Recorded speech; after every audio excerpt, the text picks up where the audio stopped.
ایک انسان اچھی زندگی گزارنے کے لیے کئی چیزیں سیکھتا ہے اور ان چیزوں کا کچھ نہ کچھ یا بہت سارا فائدہ ایک انسان کو اپنی زندگی میں ملتا رہتا ہے۔ آج میں ایک چیز کا ذکر کرنے جا رہا ہوں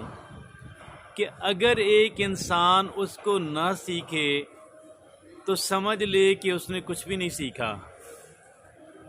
اور اگر ایک انسان اس کو سمجھ لے، اچھی طرح سمجھ لے، اس کو پریکٹس کرے، اپنی ہیبٹ بنائے، تو آپ یہ سمجھیے گا کہ ایک انسان کو بے پناہ بینیفٹ اس سے حاصل ہوتا ہے،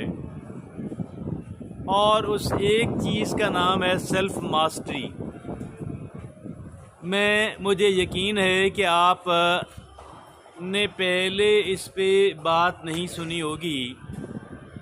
آج آپ اس پہ بات سنیے گا کہ سیلف ماسٹری کو میں نے کیوں اتنا بے پناہ اہمیت کا حامل نالج اور سکل جو ہے آپ کے سامنے بیان کیا۔ تو بھئی سیلف ماسٹری جو ہے چند ایک چیزوں کا مجموعہ ہے، اور اس میں سر فہرست یہ ہے کہ ایک انسان اپنے ذہن کو خالی رکھنے کی کوشش کرے، پریکٹس کرے۔ آج کل ایک بیماری کے جسے اوور تھنکنگ کہا جاتا ہے، وہ وائڈ سپریڈ ہے، اور تقریباً ہر دوسرا بندہ اس پریشانی کا، پرابلم کا شکار ہے کہ جو ہمیں ذہنی تناؤ کے اندر رکھتی ہے، ہمیں لڑائی جھگڑے پہ آمادہ کرتی ہے، ہمیں پریشان رکھتی ہے، اور طرح طرح کی پیچیدگیاں حتیٰ کہ ڈپریشن تک لے جاتی ہے۔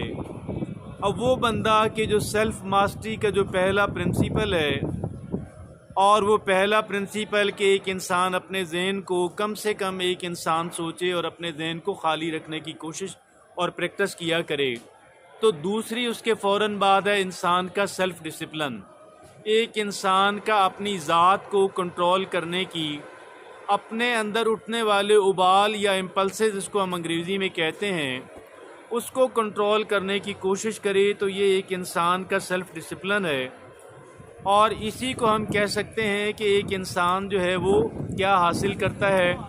کہ ایک انسان اپنے ڈیلیڈ گریٹیفیکیشنز اور پھر اچھی کمیونیکیشن حاصل کرنا اور پازیٹیو سوچنا، پازیٹیو سوچ جو ہے، یہ تین چیزیں ایک انسان کے لیے سیلف ماسٹری کا بنیادی اصول ہیں۔